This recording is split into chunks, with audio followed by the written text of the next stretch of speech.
unlocking the digital economy transformation. Is your cybersecurity framework robust enough to safeguard your future success?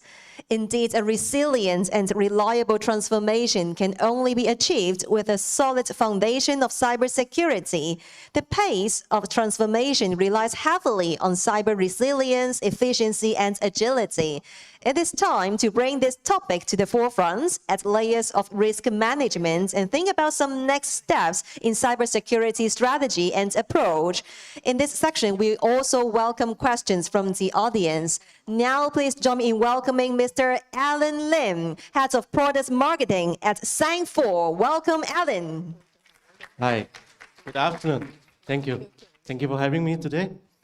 So I'm going to spend 20 to 25 minutes to share what we have and what we found for the past few years, right? So in the context of digital transformation, right? So I would like to start a story. Right. So in last year, I worked with one of the customer. They are a retail company, right? So they want to bring their business online, which means to offer services to their customer.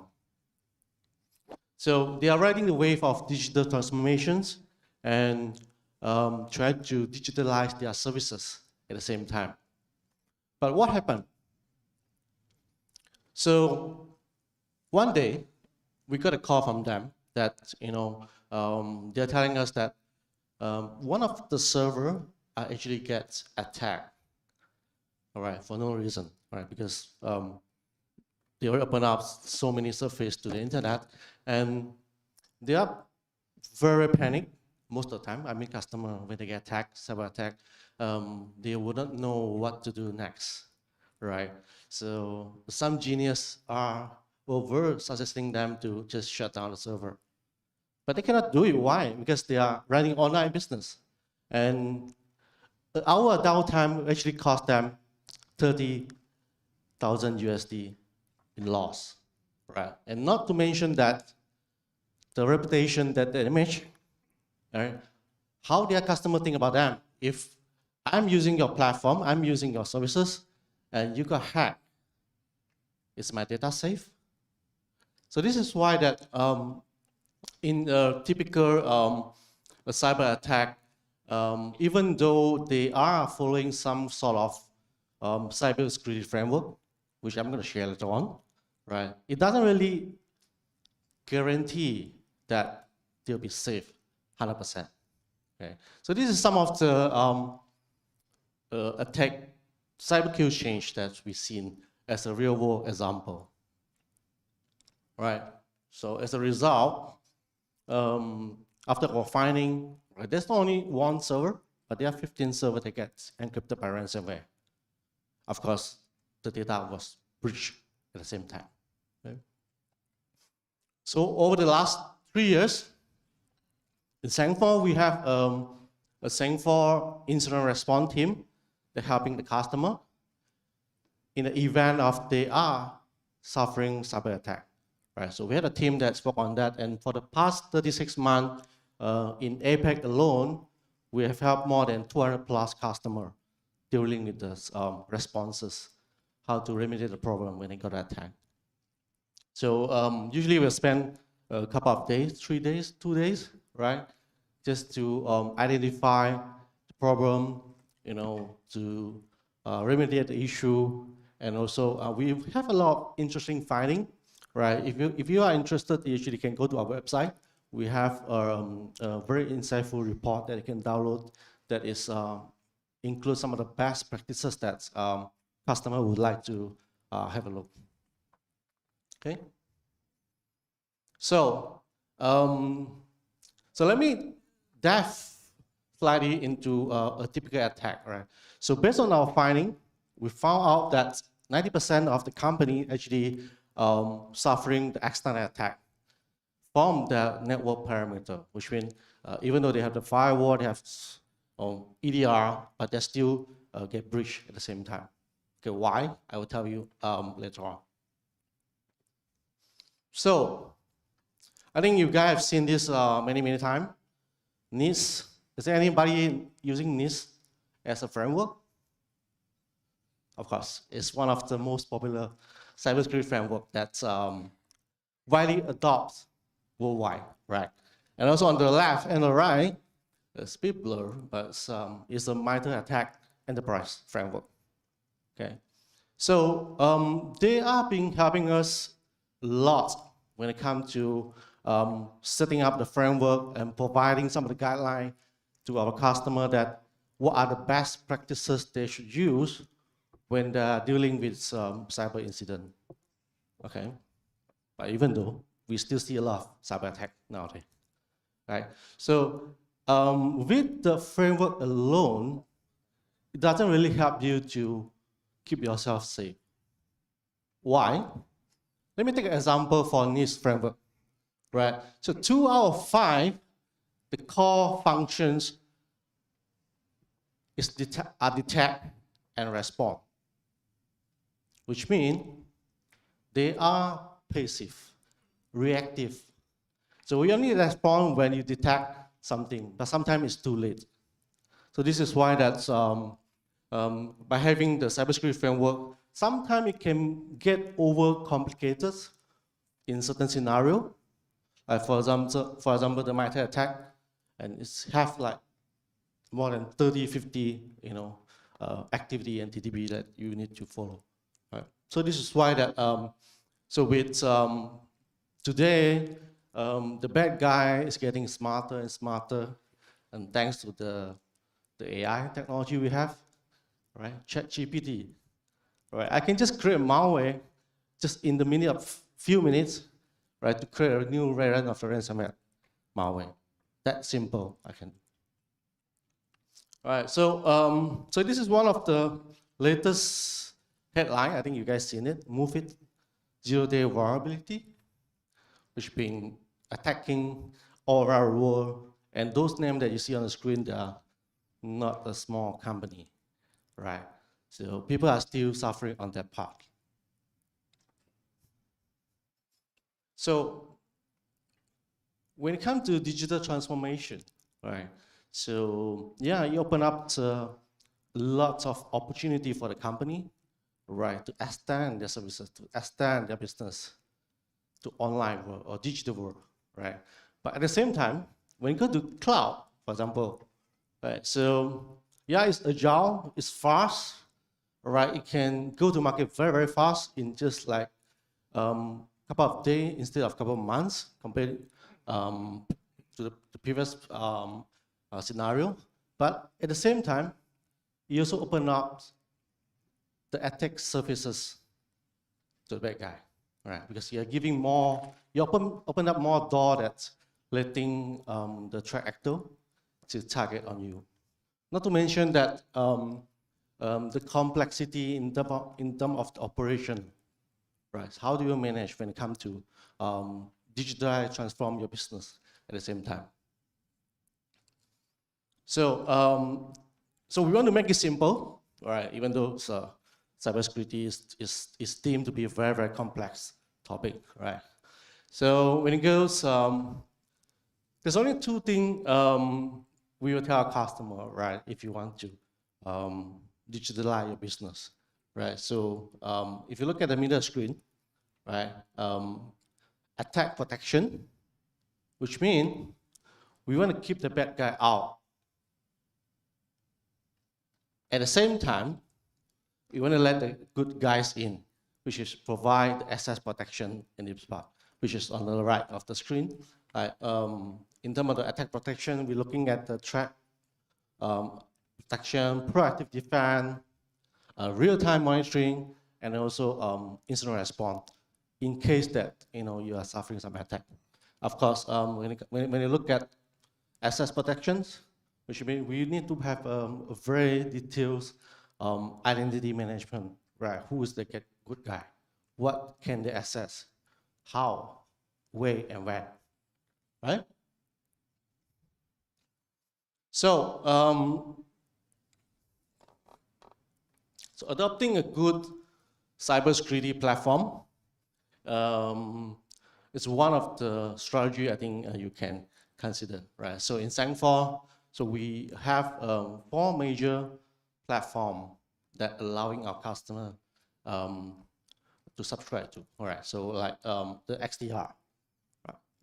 Extended detection and response, 2.0. Why? I'll tell you why 2.0 later on. Of course, SASE, right? If you, you know, when you have a lot of hybrid working scenario that allowing your employee to work from anywhere, I think SASE is one of the ways that protect your remote worker at the same time. SD-WAN scenario, GTA, Zero Trust Access, which is access protection I mentioned before, right? We only allow user, application, services to access to the right place at the right time. So this is how we provide the access protection. And also at the same time, if you are into software development, that you want to run your services on or application or microservices, right? Container, how do you protect container? So that's why CNAP come into picture, right? For you to, go to market faster if you want to release something to your customer. Okay? So these are 4 major platforms we have. And so it's not just about a platform. It's not just about the product. But at the same time, I'll take an example of our XDR 2.0, which is powered by our one of our core technology. We call it Secure GPT, right? So based on the cases that we have in the past that we learned from our customer, right? The incident response, statistics, the data, we're actually putting every single information into our generative AI model, right? So why is that important? Because we want to learn from the mistake, right? So what are the pattern of this potential new malware coming up, right? Even though it's a new variant. But by having the power of the machine learning and also ability to predict what are the upcoming attack that we should be able to foresee in the customer environment. So like, if you look at today,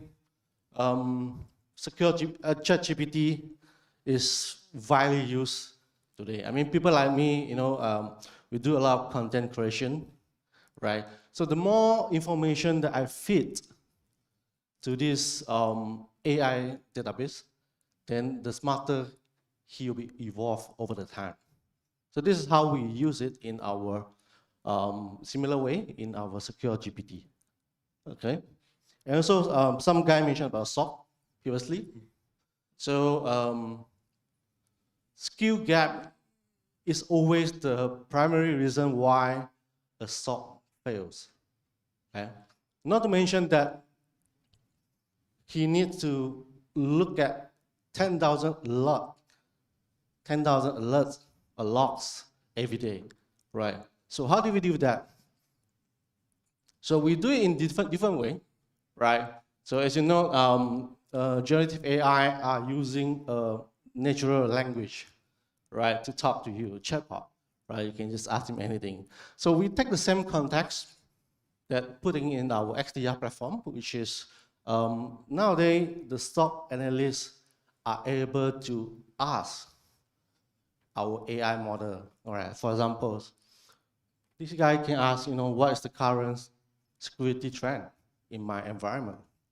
Rather than just, key in tons of the technical syntax or command, just want to pull out some log from, maybe from firewall, from SIEM, from EDR, right? But nowadays we can just like chat to the machine behind the scene, right? And also, if let's say there's an incident happen and there's a suspicious attack, so you can ask the AI, our chat Secure GPT, all right? So what should I do next? Is there any best practice recommendation that I can do? It's more on like natural language conversation. Of course, behind the scene, there's a lot of technical language and so machine learning language, which is customer don't need to bother about it, right? So So what are the takeaway that we have today? Governance, risk, and compliance is still important. It will still give us a framework and guideline, right, to respond to incident, right? And also it takes like a foundation aspect for the broader security. But those, like what I mentioned, they are passive and they are reactive most of the time. Until you discover something, it might be too late, right? So this is why you need to adopt a more proactive approach, right, to really to deal with the problem, which is one example that I've shown is our security platform with our AI capability, which is you can be proactively, to understand your cybersecurity posture, right? What you can do next, rather than just sit there, wait for the incident to happen. So with that, then you are able to get effective detection and also timely response in case of anything goes wrong in your environment. So I think with that is a short sharing. So hopefully you can get some more insight from us. And I would like to go very, very detailed, but I only have 30 minutes. So just give you some ideas of what we're doing and what are the new things that are coming up in the market, and how do we leverage on the generative AI to protect our customer, right? So yeah, I think with that, I'm done. Please remain on stage because we have received some questions from online audience. So our colleagues is giving you an iPad. Would you please respond to the questions from online, please? Okay, so the question from Zoom: where does the secure GPT have the training data stored? Will the model be trained with the company data without needing it to leave the company parameter? All right. So we've deployed the secure GPT in the cloud, which is not part of the customer environment. Okay, so of course the data will be leaving the company parameter. And how do we store it? Of course, in the cloud, one of our own IDC that's in the country, right? So we have different IDC in different theater that's to comply some of the regulatory compliance, the customer that have concern that data leaving the country. But it's, of course, it's also the customer parameter. Right, anyone? Any more questions? If no, let's put our hands together to thank Mr. Lim's sharing. Thank you so much, Mr. Lim. And now it's the Q&A with gift section. So please scan the QR code here, displaying on the screen. Enter the WhatsApp chat room and get ready to send your answer to us. The person who answers correctly as the fastest will be the winner. Our colleagues will contest the winner for the gift redemption. Are you ready for the question? The question is, in today's rapidly evolving threat landscape, which strategic shift do you think is the most critical to enhance your cybersecurity framework? A, adopting AI-driven cybersecurity tools. B, transitioning from reactive to proactive strategies. Or C, integrating comprehensive security platform. Please send us the answer right now. Thank you so much. And now we're going to take a short break. There will be parallel meetings in the next section.